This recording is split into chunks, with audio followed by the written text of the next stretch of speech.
Hi, I'm Monica Cesarato, a food and travel blogger in Venice. Welcome to Venice Meets, a series of live chats from Instagram every day at 6 p.m. CET. Today, I will be talking to Paola Vojnovic, Renaissance art historian in Florence. Paola, did I finally say right this time? Yes, you're great. Thank you so much. How are you, darling? I am so good. It's so lovely to see you, Monica. You look great, actually, I got to say. Of all the people that I, I've interviewed these days of quarantine, everybody arrives and we're all like this. You look amazing. well, I put some makeup on for you. I figured I better do this because I love what you do. I love that you Thanks. started this on the first day of the quarantine. You Yes, started it. more or less, yeah, day more, day less, yes.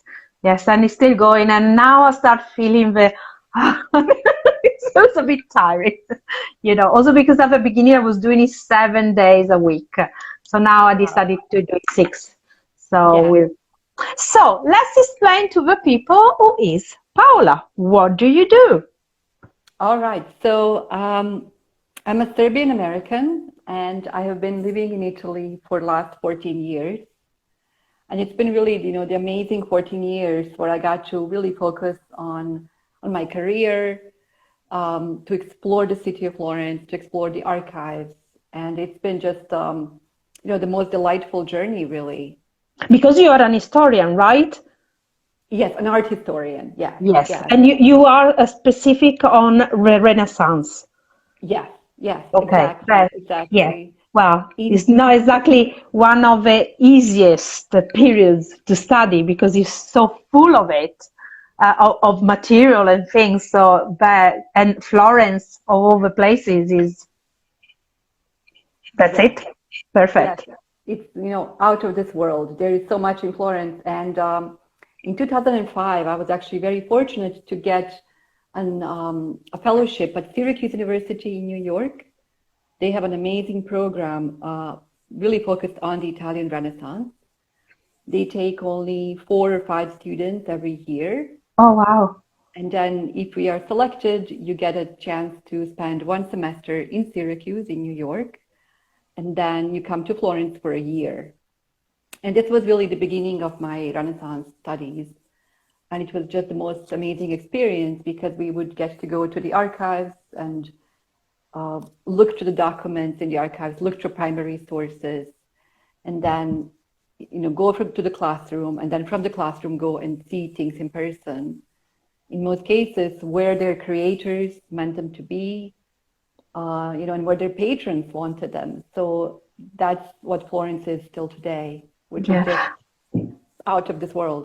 That is something that always fascinates me about historians because you you start like everybody else by reading history in books written by other historians, but then you get to see the primary source, and then you write your own version of a history. So it always, I don't know, it fascinates me this because I don't know if it sounds stupid to you, but books are written by human beings, right? And historians, of course, you have, like everybody else, your own opinions. So your politics or whatever it is. So does it ever happen to you that when you're actually studying and you actually get hold of the raw material, then you go back or something that maybe you read written by somebody else and you go, hang on, that's not exactly as it was supposed to have been. You gone? Oh no, where's she gone? You disappeared. Paola, you gone. You're back. You're back. Yeah, now you're back. Yes. Oh God, I don't know. Did you Um, hear my question? Over question? yes, Yes. I Okay. heard the question. Yes, yes, yes. Definitely. For example, we really go back in the 16th century. Giorgio Vasari was, let's say, the first really art historian. He was working for the Grand Duke Cosimo I, the Medici, and he had a really busy schedule. I mean, he was all over the city of Florence, working everywhere. He was the main artist and architect and a painter for Cosimo I, the Medici. And I don't really know when he had time to sit down and write the lives of the artists and architects that he considered were the most important ones, in the past. So his book starts with Cimabue, and then it kind of goes on to finish with the divine Michelangelo. So I think all the art historians through the centuries would always go back to Vasari to start with him, because he's like, let's say, the starting point. And he was also the first one to imagine that if you want to know an artist, you start with their biography. You write, you read about who they were, where they come from. And then only, I think it was in the early 20th century when people realized, wow, Vasari is not really correct on everything. He's making up things. Sometimes he describes work of art that he hasn't seen, or maybe some of his friends saw it, and he's using the chance to write about them as well. Fake news. Fake news. Fake news all the way, which is incredible. But we still go back to Vasari, and then there is also a man in Venice. Now I forget his name. I'm sure Alberto Pei would know, but there was a man in Venice who started his own book on the lives of the artists. And then he starts this, and then all of a sudden he stops, and the note said, "Oh, I heard a man in Tuscany is already writing this, so I'm just going to stop because it won't be so original. Someone else is doing it," which is such a pity. Oh, wow. Yeah. Because Vasari focuses mostly on people from Tuscany. He's very prejudiced to people who live in Florence or who comes from Florence. So imagine having another voice that would have maybe come from Veneto, and all the people that he would have included. Of course. In it. Yeah. Wow. That's strange.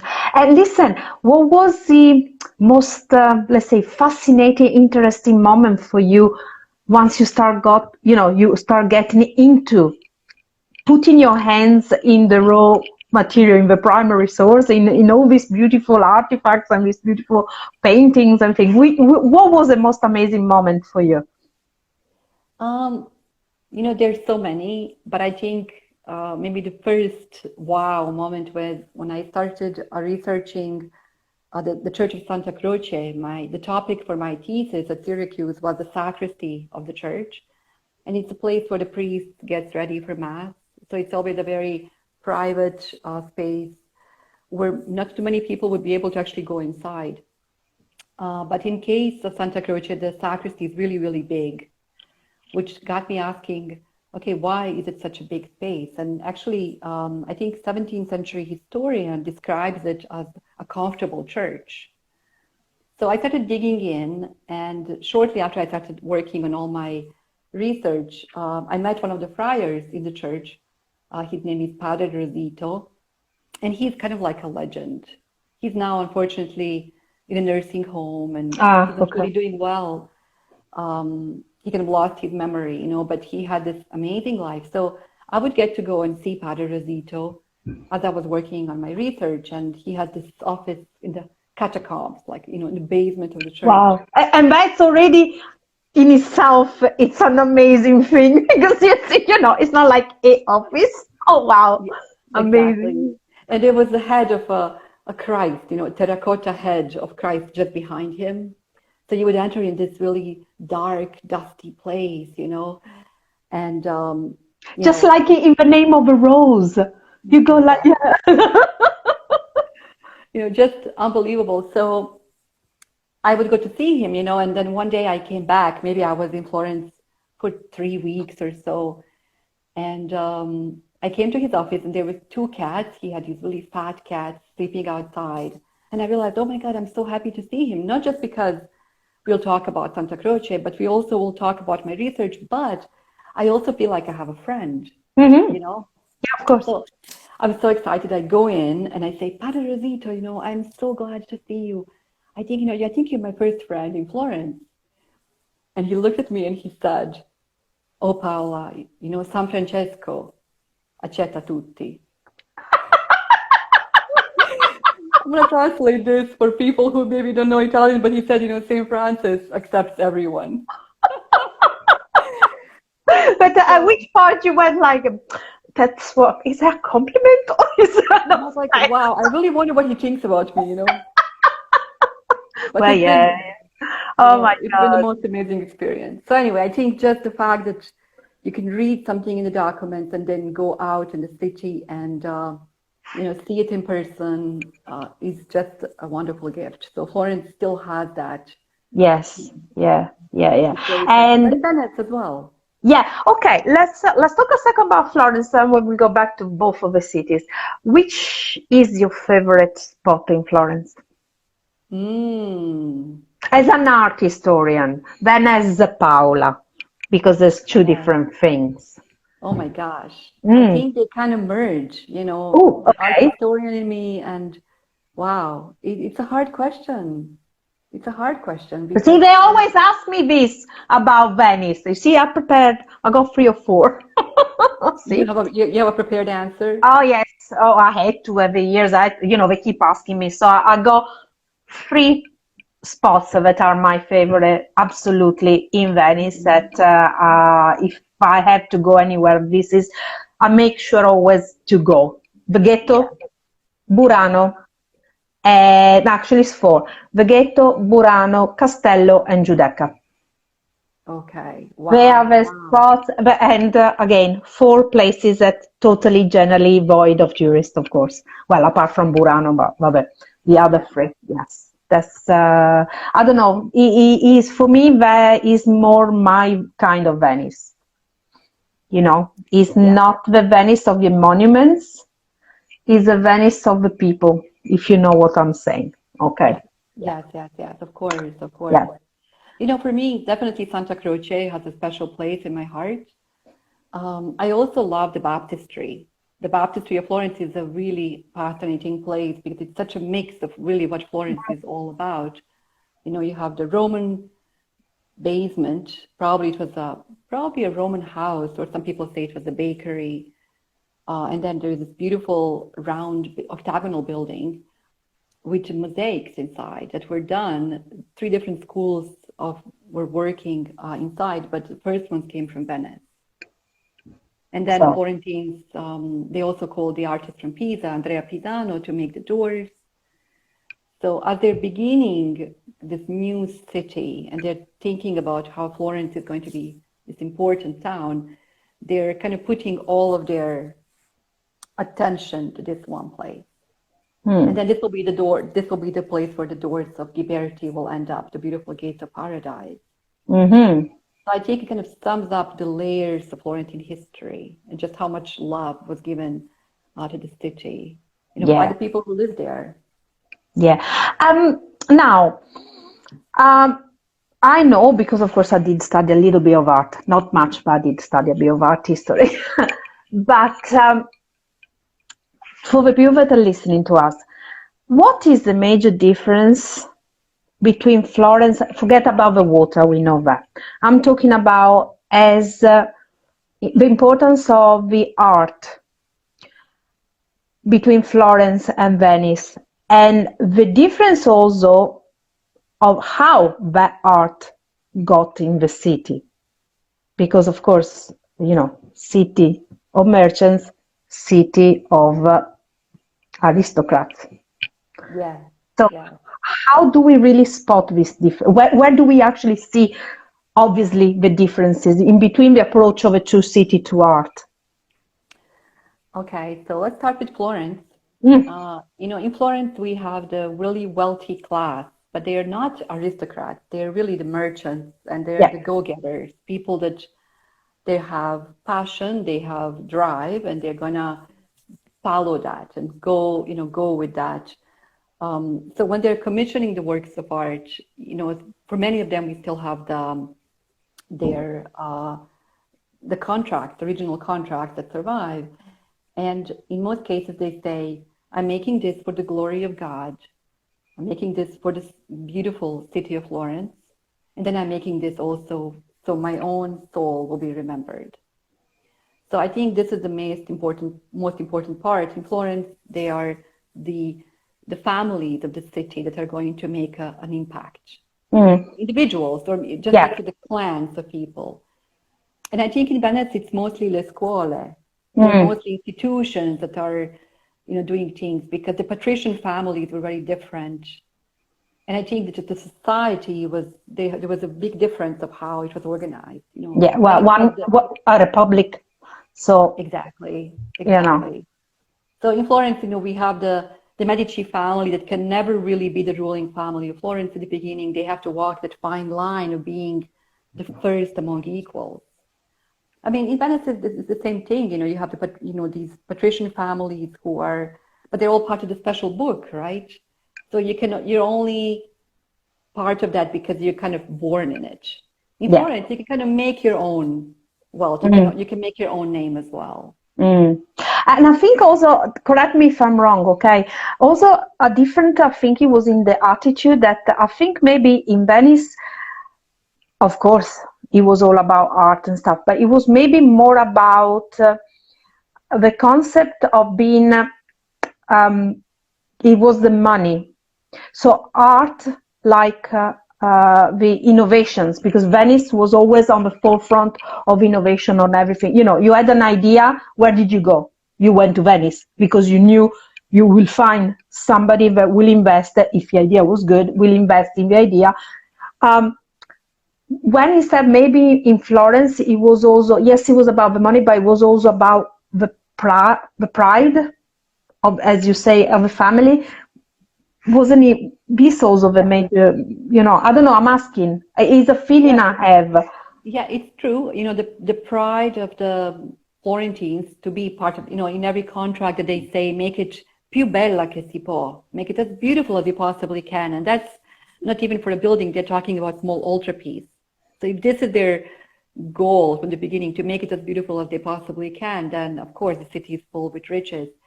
Another really important, thing to consider is Venice has the period of peace, right? They are going to be an empire that is inside of the house is peaceful, and they don't have, the problems that we have in Florence, the Guelphs and the Ghibellines, the wars against Pisa and Siena, so there is a lot of that. And I think Cosimo I, the Medici, he tries to kind of copy the Venetian system of government. Maybe I'm wrong, but I think Cosimo I is the one who kind of tries to look at Serenissima and say, well, let's make this too. But Cosimo is already later on, so the Renaissance is already gone. Wow, that is so interesting. Right, you said to me, can I bring some books? Okay, what sort of books did you want to bring to our people to show them? Go on. I'm all yours. I was watching your interview with Georgette, and I was oh my gosh, you ladies are so updated. You read all the news, you know what's going on. Meanwhile, that's called Google News, okay? And sometimes fake news as well, I guess. Yeah, exactly. Meanwhile, my world is really the world of Renaissance. By my bed, I always have the books that are that inspire me. So anyway, I brought just a few to show you. I figured it would be maybe an interesting read. Right now, at this moment, considering that Renaissance means rebirth, you are actually probably the person that is more in tune, because when we get out of this quarantine, there's going to really have to be a big rebirth, not just in Italy, but worldwide, of how we approach things. So maybe your attitude is the right attitude to go and read back in the past what they did. So, yeah, what books have you got then?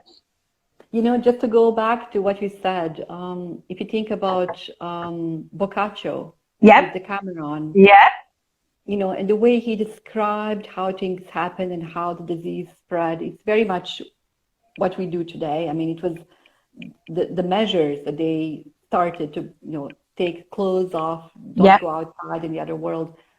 It all kind of starts. It's funny that the measures that they used back in 1348 are the same like what we did today. So let's hope the history will repeat itself, because Boccaccio tells us that the virus really starts in kind of like February, March, and then it kind of disappeared by June and July. So let's hope that it will be the same course of the disease as it was back then. Yeah, as long as we don't burn people in between. that worries me a little bit, Well, I like boccaccio, but I don't like the birding. Yes. Okay, what books have you got for us then? I figured, maybe they might be fun read for people who want to, read something different and kind of escape back in the Hmm. past. So the first one I have is the Selected Letters of Alessandra Strozzi. Hmm. Alessandra was Florentine woman who married a Florentine guy. She married into the Strozzi family, and she had children that were exiled at a very young age. They were all teenagers when they were sent down to Naples. Their father's cousin was already working in Naples. He had a successful bank, so he invites them down. So the boys leave, and Alessandra is going to spend most of her life um, writing to her sons Right. because she's trying to keep in touch with them, and she probably wrote some of the letters herself. And in many letters, she always complains about the fact that she doesn't really have time to write. It's too much work for her. But I think she also liked it because she puts in so much information that they really didn't have to be there. Right. Okay. So I think she actually had the pleasure to do this. And then her younger son, he will write for her and probably other people in the family. But her letters are really beautiful because we get a sense really to what life was Yes, um, of course. in the 15th century Florence.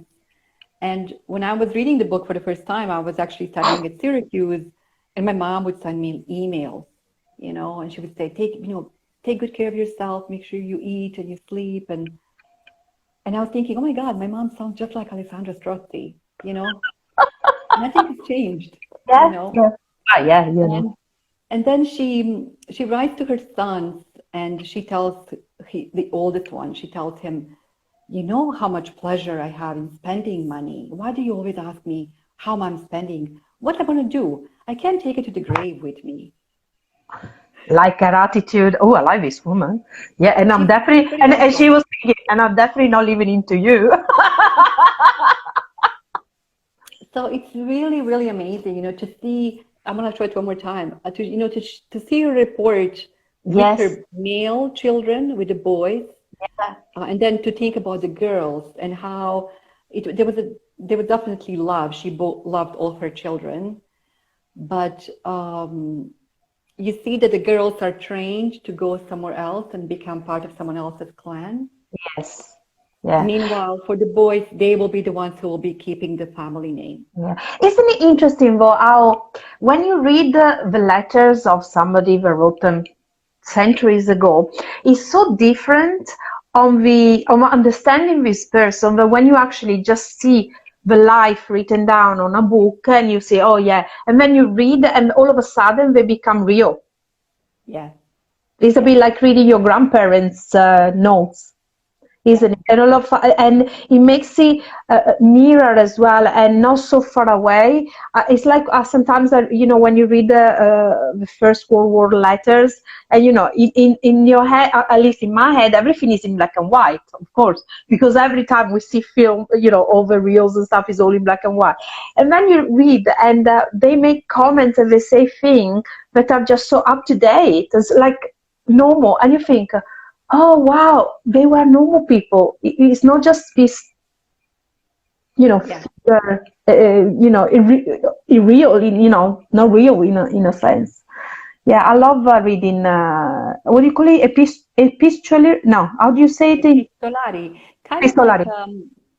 that's an interesting point, kind of the difference between Florence and Venice as well. For some reason, Florentines, because they are merchants and they are, maybe cutting the cloth and measuring things that they're selling, they had this fascination with keeping their own memories, Ah, keeping their okay. own diaries, just regular guys, I mean, Yes. regular people. And in them, they write about their business transactions, but they also give us plenty of that references to everyday life, or if the kid was born or if their child died. You really get to follow the lives of the Florentines because of this. Hmm. In Venice, we don't have that many. Well, If you ever maybe, I think there is a lot in the archives. It's just he hasn't been gone through, maybe, because I know that every so often somebody comes out with a new list of, oh, we found a list of whatever. Maybe what could, maybe, I'm just saying, could it be that the archives of Florence have been studied maybe more in depth because it's been happening for longer rather than the archives of Venice? I don't know.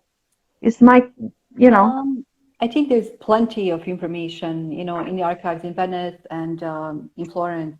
But but it's just different. I think the fascination with writing your memoirs is something that Florentines really obsessed with. Okay. You know. Yeah, yeah.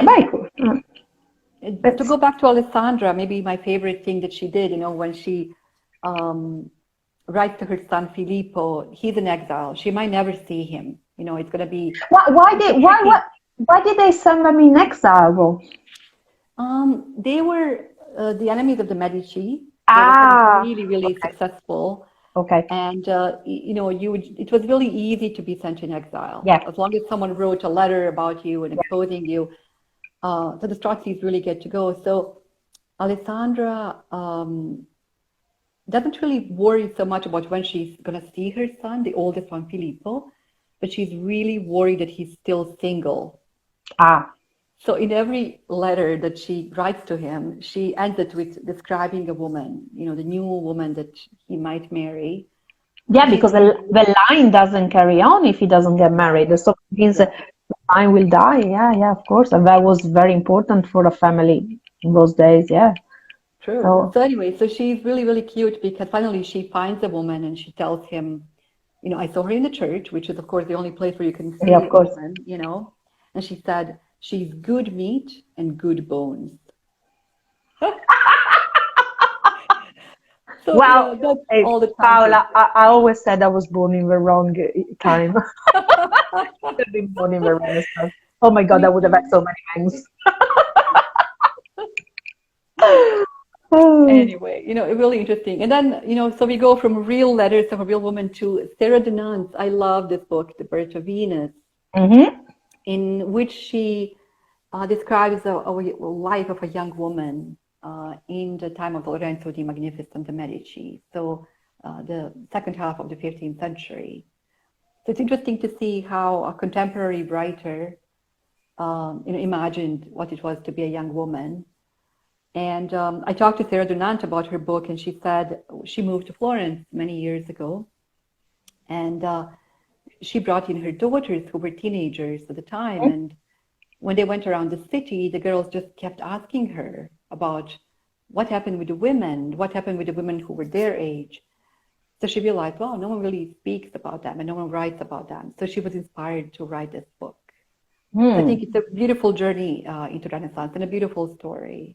Yeah, and it would be interesting also to know where she found all the informations as well, because as you say, it's not easy to go and look for the kind of information, because of course when people wrote, it was a male society, it would have been male written, in a certain way. So it's not easy to even find. Also when they describe, I see when they describe, even in Venice, when, they say, if you can just show her again the book again, because they want to see, okay? And The Birth of Venus. Yeah. And they say, if after you can take pictures, and if we can put them up in the thingy later. Pictures. Okay. Sure. I noticed one thing as well in Venice, for example. I was trying to find it always bugged me a little bit, because I think, Venice, it is a city. If you think about it, I think as female, the city of Venice as female. Okay, I don't know why, but it doesn't give me a sense of male. It gives me a sense of female. So I was trying to find out if there were books written about the important women of Venice. Yes, there are some, but I'm talking about all through the history, and there are, but really it's not easy to find the information, because of course people wrote about men, unless you were exceptional and they had to write because but they were normal women. They did a lot of important things for the city, and you find very little about it, and that's bugged me a little bit because I know that the figure of the women in Venice was very. I mean, I know for a fact that the figure of the woman in Venice was a bit more open. We had more freedom than in other parts of Italy. But it still bugs me that it's very hard to find, It's true. It's interesting how women were completely forgotten and kind of erased, but there were so many fascinating characters. As a young art history student, I had an internship at the Peggy Guggenheim collection. And next to Peggy's house on the Grand Canal, you know who would have been her next door neighbor in a different century? Rosalba Carriera. Okay. Rosalba Carriera, who had this amazing workshop. She was an artist who had really developed her business all across the world. And I have a very good friend who is now writing a book on Rosalba, and she's studying her artist, the letters and her relationship to her sisters. And Rosalba has many men who are proposing to her in the letters, and they would really love her, to marry. And she always has that, excuse, oh, I'm now too old. But I think really what she wanted to do is just to be free to create and, do things. But anyway, yes, she had a beautiful palace right in the Grand Canal. So there's so many stories. Yeah. You just have to dig for them. Exactly. But if you look about it, how many people talk about them? Very few. So I always say somebody should sit down and actually write a book, The Women of Venice. And I even got the title, Venice is a Woman. Nice. Like Venice is a fish, but now... Yeah, Venice is a woman. Think about it. Because the way painter, look at the daughter of Tintoretto. Yeah. She was amazing, and so little is known about her, Yeah. And women that were patrons, that they were so important for art because they gave their money and their house and their patronage to so many artists that would never have been who they are if they didn't see, the talent and stuff. And it's a bit sad, but never mind. I'll have to write a book, but I haven't got the skills. Okay. I'll have the idea. You can write the book, okay? Wow, that sounds absolutely amazing. But we have to just add one more thing I wanted to say about, for example, Artemisia Gentileschi. Oh, yes, had a very difficult life, But during her lifetime, at least when she was working in Florence, Artemisia was paid many, many times more than her male contemporaries. So in their lifetime, these women were respected. It was the people later, in the later centuries, that kind of put the layers of dust on them. Yeah. Let's forget about it. What other book have you got? Do we have time? I mean, I don't even know how long we have been. Oh, yeah, go another 20 minutes. Right? Tranquilla. This is another one, Florentine Art Under Fire. Okay. Given to me by dear professors Wilkins, dear friends of mine. And this is by Frederick Hart. Frederick Hart was an art historian who was part of the American military, special monuments men. The special part of the military. With the Second World War. Yeah. Okay. So he writes about Florence, and so I find it fascinating that when he died, he requested to be buried in San Miniato al Monte, the beautiful church overlooking Florence. Yeah, beautiful. So I wanted to bring this book just because, kind of to speak about how much Florence has been a place of inspiration for people that came from all different countries, and I think that continues on today. The expat community is so always big, vibrant, and always big and beautiful. And I find it also, of all the expat communities in Italy that I'm in contact with, you are the one. I have a feeling that you are the one that collaborates more amongst each other. Am I wrong? I don't know. I have this feeling, and also the most integrated. Interesting. I don't know. It's a feeling I have. Do you see that as well? I can't tell because I am not such a big part of the Venetian, group to know how the relationships are. But But there definitely is place for, I have so many friends who are art historians, who are guides and professors in Florence, and it's just really fascinating to I see. think it was happening to the expat when they go to Tuscany, into Florence in particular. You become like Tuscan people. And Tuscan people are very, they're a bit hard at the beginning, but once you're in there, they're very giving, they're very fun to be. We're very, the love for life of Tuscan people comes out of every pores. There is something particular of Tuscan that Wow. they are, well, as an Italian, oh my God, to find me, generally speaking, Italians do like Tuscan. We call them, we give them names and stuff, but generally speaking, ask any Italian, they rarely have anything bad to say about Tuscan people. Got Very it. rarely. Got it. Okay. And because I think it's this, and one thing I find personally of Tuscan people compared to other Italians, they are probably the only Italians that when you propose something new, they don't automatically go and say, oh no, that can't be done. Okay. Generally, people with Tuscans are always the one that go, okay, let's see how it goes. Okay, I don't know. It's a personal view. You live in Tuscany, so maybe you can see this more than me, or you don't. I don't know.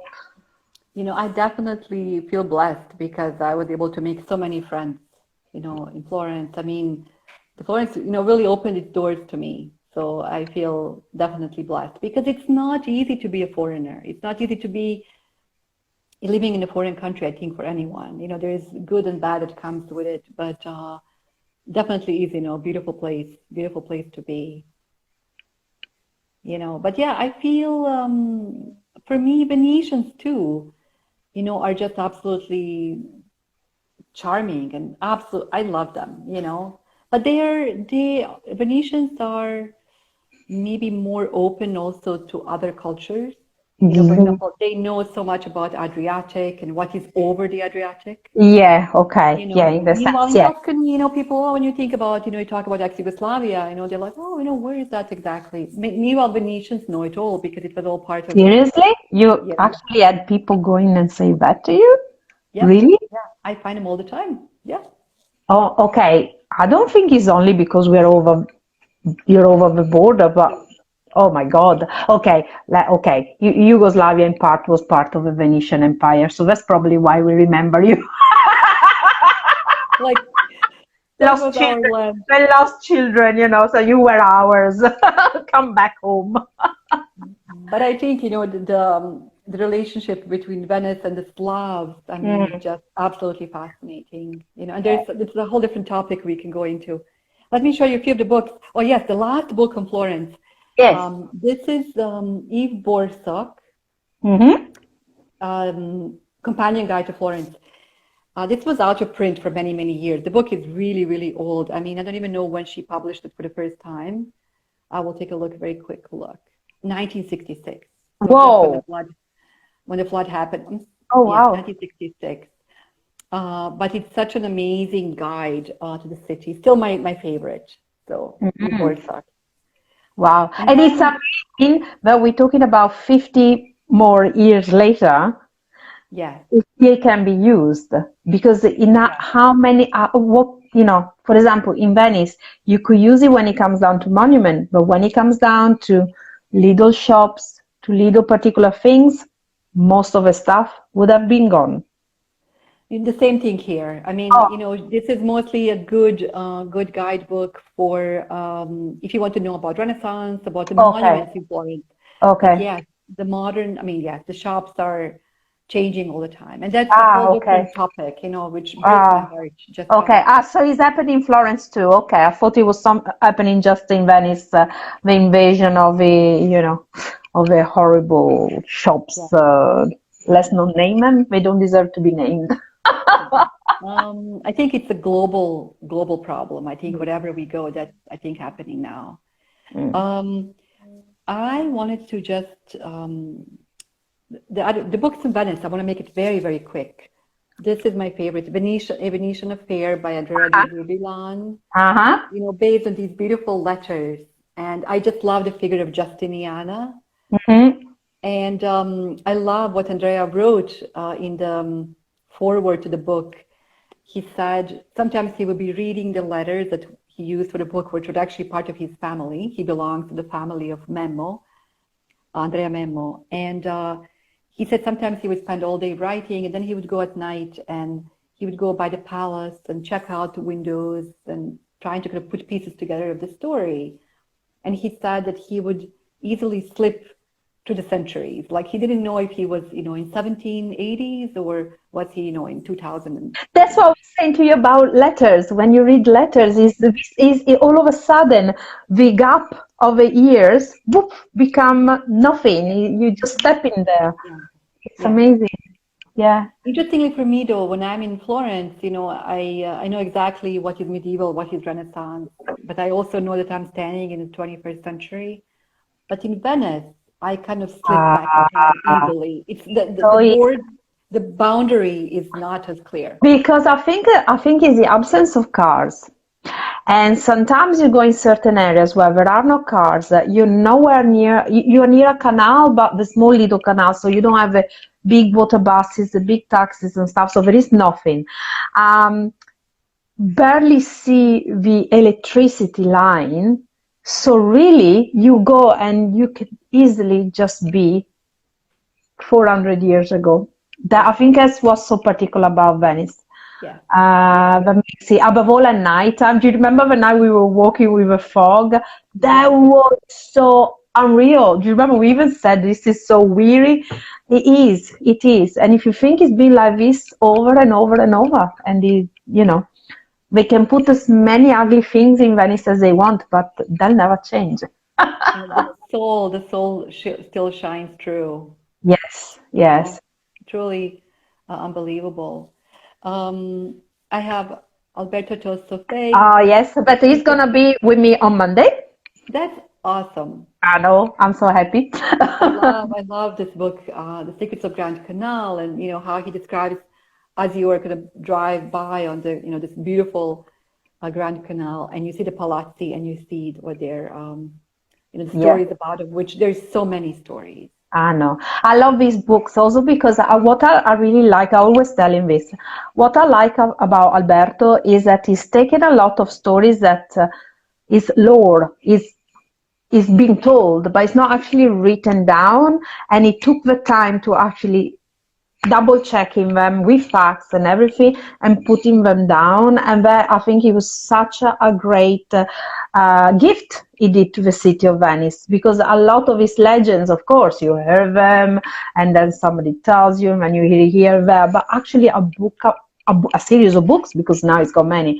I think he did that's why he's the storyteller of Venice, and he's really fun and very entertaining, as you saw when we went to see him. He's very entertaining when he has his talks and everything. He's amazing. In fact, I can't wait to. And I was so happy when he said to me, "Oh yeah, it's okay, we'll do it." I'm like, "Oh, okay." So okay, I'm all excited now for Monday. The one thing is being a historian, and where you can also tell good stories. I mean, I met some historians whose books I loved and studied, but when I heard them in person, I mean, it was just boring. To fall asleep. Sometimes they would fall asleep doing their own lectures too. So No way. Oh, please, come on. So Alberto doesn't have that problem. No, definitely he's the opposite. Oh my God. I mean, when we went to see him, the time went live there. He is one of those people. And to be honest with you, if the talk went on for another hour, easily, I could have stayed easily and listened. Because I think he's also, well, you see, I think there is a big difference between an historian and a storyteller. You can be both, okay, but they are two different things. And you can be also a very good storyteller, not telling the right things, as I do. It happens a lot too. I do that. But that's fine. That's another story. Here, I have this one. I have two more books left. So this is one, Secret Venice. I don't know if you love it, Monica. I don't know if I think it's absolutely beautiful. John Glenn, I guess. John Glass is the publisher. I love it. I mean, it's full of magical details. And Venice has so many of them. I think Florence doesn't have so many little tiny corners, little Okay. tiny stones that have stories like Venice does. Okay. And then finally, the last book I wanted to show is this beautiful edition by Toto Bergamo Rossi, Inside Mm, Venice. that's beautiful. Absolutely gorgeous. Absolutely. And there's a beautiful foreword by James Ivory, in which he speaks about coming to Venice as a young man and then going back to Venice when he became a very famous art director. And, it's just absolutely gorgeous. The photographs, the stories inside are to die for. So that's it. That is all I Good. brought in. That Yeah. was so interesting. Okay, two things now. Where can we reach you? Because of course you haven't said the most important things. What are you doing online now for your people about Renaissance? What are you doing? So maybe a month ago, I wrote a newsletter to all my friends and clients, and I said, do you want to join this international art party? And I wanted to give something to community, and I was fascinated by painting by Leonardo da Vinci, his first portrait, his first non-religious work of art, which was the portrait of Ginevra da Benci. And she's actually the only painting by Leonardo in the US. So I figured there's so many interesting points that would be great for American clientele because most of my contacts and network is really in the US. So many people joined the talk and they told me, we want more, we want more. So I'm now developing a series of art history lectures, and I call it like a master class. So we start with Giotto and we will end with Michelangelo. Cool. So if people want to enroll, where can they reach you? My gosh, I guess the Instagram would be the easiest way to Okay. just to drop me a line on Instagram. Okay, And fantastic. yes, and it's really, really cool because the classes are 1 hour and we will really kind of, dig deep in the Renaissance. Start with the beginning and then keep going to the, divine Michelangelo. Again, we come back to Vasari, and like he's Cool. the top, right? And then I will also be doing other special lectures, just on things that Cool. I love. For example, I'm doing something this now on Sunday. I'm repeating again the lecture on Ginevra. If people want to join in, that's on Zoom at 9 p.m. on Sunday. The following Sunday, I'm talking about Renaissance medals. No one Okay. talks about medals. No one likes medals. Museums kind of put them in these dusty corners, but they were fascinating objects. Mm-hmm. And then I will see what else inspires me. So Cool. Oh, nice. Okay. So, have you got something unmade as I usually ask all my guests to bring, or yes? I do. I You do. do. What have you got? Look, I have this Oh beautiful. my God, that's gorgeous. What It's is? Oh my God, that's it's beautiful. a it's a little salt and pepper shaker, Hi, and it Kathy. was and it was done by an artisan Giuliano Ricci in That's Florence. gorgeous. Look how beautiful it is. So they're That's basically three shells. They're made with a kind of lost wax method, and then the beautiful dolphin on top. And Giuliano Ricci he's been active in Florence for more than 60 years. mm, He okay. has a studio that is kind of like his factory in Piazza Santo Spirito number 12. Good. Yes. And he's So really people. one of the amazing artisans. Another really beautiful thing I have by Giuliano is this clip for the hair clip. Oh my God, that's I guess I gorgeous. I guess I Okay. like shiny things. Yeah. Um, Well, welcome to my world. Me too. Find me a girl and that doesn't like shiny things. yes. And then another thing I brought in is this little Oh my God, you go crazy. Cool. I like when people come prepared. That's nice. yes. Oh, that's a nice bag. You see, there's even my initials on here. This is from the Scuola del Coio. So it's Okay. the leather school that is adjacent to Santa Croce Church. And we go back to the Franciscan friars, my good friends. When the Second World War happened, there were so many orphans from the war, and there were much less friars coming Mhm. in, right? So one of the friars had an idea to actually open a school for young orphans to learn something, almost like a Made in Crafts. Italy, the Yeah, brand. crafts. Yeah. Yes, and the school has been active ever since. Oh, wow. That's And they good. have, this is just something very, very cheap I got there, but it's fascinating. Also, look at the initials, they'll put Yes, initials in everything you I make. know. That's So, nice. Cool. yes, Oh, you came really well amazing. prepared. Paola, that was a lovely talk. We're definitely gonna have to do it again. If hopefully Okay. okay. So hopefully they open the gates. So the next talks in a couple of weeks' time, I hope is gonna be we're all outside in a park walking around or something. I think it was gonna be a bit more interesting. But yes, I definitely want to do the talk again. We definitely got to talk about, you know what? I want to talk about the women of Renaissance. Okay? Bene. I'm in. Okay. I'm in all the way. Nice. Yes. I want you to find, okay, I'll check out the dates and stuff, but let's find three Florentine women and three Venetian women that not many people Wow. know about. What do you think? Oh man, I might have to invite some other friends to come and join me. That's fine. Well, if we do it, if you are sitting in a bar, we can definitely do that. Yeah. Okay. Yes. Sounds Listen, absolutely lovely. you were lovely. And see, you are so worried. This is, oh my God, I'm so nervous. Thought it was easy. I thought you. Well, I really love what you're doing. So I thought, oh my gosh, if I go live and things go bad, I don't want to disappoint Monica. Oh So my I'm God, so glad. listen, this was born with my good friend Marisa Convento as a chat between me and her. And from there I thought, okay, maybe it could develop as something else. Actually, this is not, somebody asking when it's going to be a podcast. This is not actually going to be a podcast. It's going to be actually a video. And there is a YouTube channel called Venice Meets where I'm been putting all the talks. I'm usually a couple of weeks behind. So what you see now is what I did 2 weeks ago. But slowly, I'm catching up because it takes time. And, I'm doing it from home with my poor little PC that is actually going to blow in a minute because between uploading to YouTube and doing the video editing. But everything's going to be on YouTube, so you will find all this chat. Apart from the one that I did the other day with Battiloro, the lady that does the Yeah. general. My computer crashed. I thought I downloaded the talk and I didn't. But we just spoke a couple of hours ago, and we're gonna do it again. So I'm probably gonna do it in their place. So that would be very interesting to see them what they actually work. So it's even better. Paola, it That's was such amazing. a pleasure talking to you. I'm so happy I saw you again. And next time in Florence. Sounds great. Maybe for your birthday. You got me my birthday drink in February, so my turn now.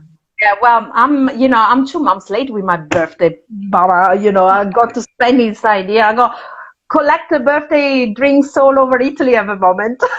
That's nice. Okay, They're waiting for you. Paola, Grazie. I'll speak to you soon. We're definitely gonna do another chat, okay? Grazie, cara. Ciao Ciao, carissima, ciao, ciao. ciao.